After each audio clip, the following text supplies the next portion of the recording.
Olá, irmãos, graça e paz. Existe, na minha opinião, alguns textos da Bíblia que são, digamos, para mim, um pouco perturbadores, porque são textos que desafiam o nosso entendimento, desafiam ideias que foram concebidas no passado, pré-concebidas. E um desses textos, que é o texto que eu gostaria de compartilhar com os irmãos hoje, está lá em Tiago, capítulo 1, versículo 27.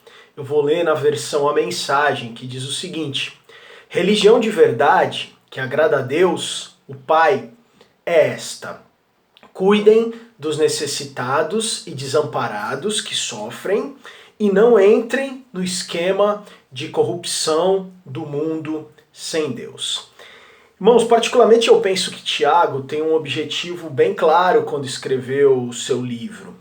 Tiago está escancarando um evangelho que é prático. Teoria sem prática não serve de nada.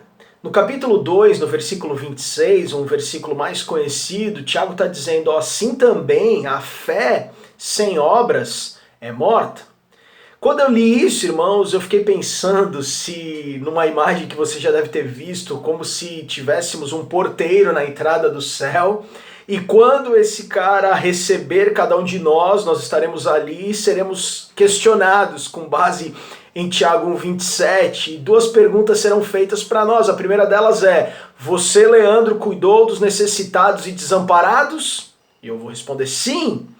E a segunda pergunta: você entrou no esquema de corrupção do mundo? E eu vou responder não. Um sim e um não. E com base nisso, então, eu serei recebido com um servo bom e fiel. Pode entrar. Irmãos, percebam, o Covid-19, toda essa pandemia trouxe para nós uma nova gama de necessitados e desamparados.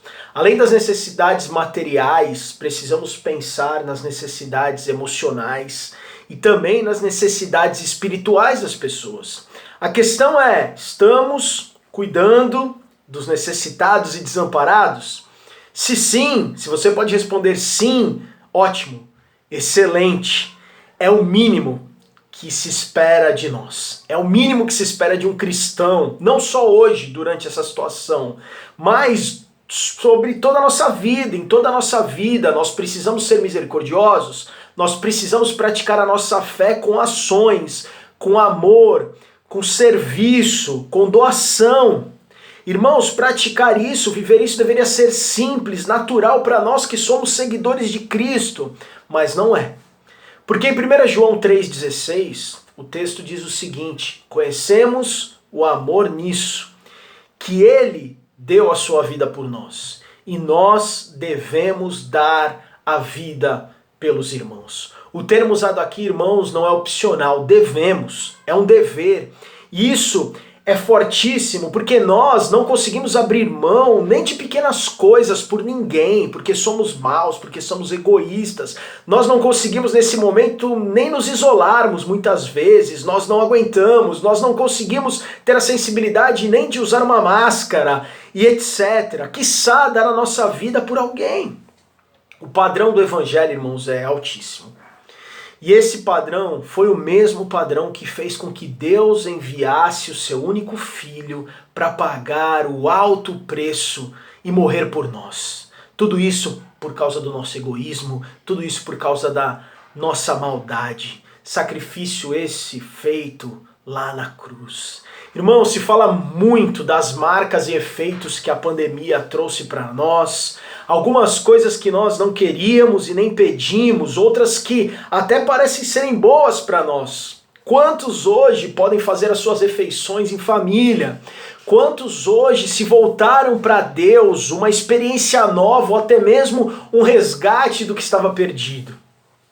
Qualquer resposta, irmãos, que nós consideremos notável, nada mais é do que o reflexo do nosso serviço a Cristo. A ajuda, o amparo, a sensibilização deveria ser natural para nós. O esforço para fazer isso agora não deveria ser novidade, nem uma nova ideologia que surge com o compromisso de que ninguém fique sozinho, ou que ninguém tenha carências, ou que passe necessidade. Para nós cristãos, tudo isso não deveria ser novidade, nada diferente do que já é realidade nas nossas vidas, cuidando dos necessitados e dos desamparados, como aconselhado por Tiago.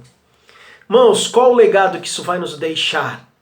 Individualmente você tem a sua resposta, mas o meu desejo e a minha oração é que a sensibilidade causada por todo o sofrimento nos leve à essência do que é religião, à essência do que é ser realmente cristão. Então, um dia, questionados, nós poderemos responder aquelas duas perguntas do começo, dizendo sim e não. E aí ouviremos o que Jesus citou em Mateus 25, 21. Muito bem, servo bom e fiel, venha e participe da alegria do seu Senhor. Que Deus nos abençoe.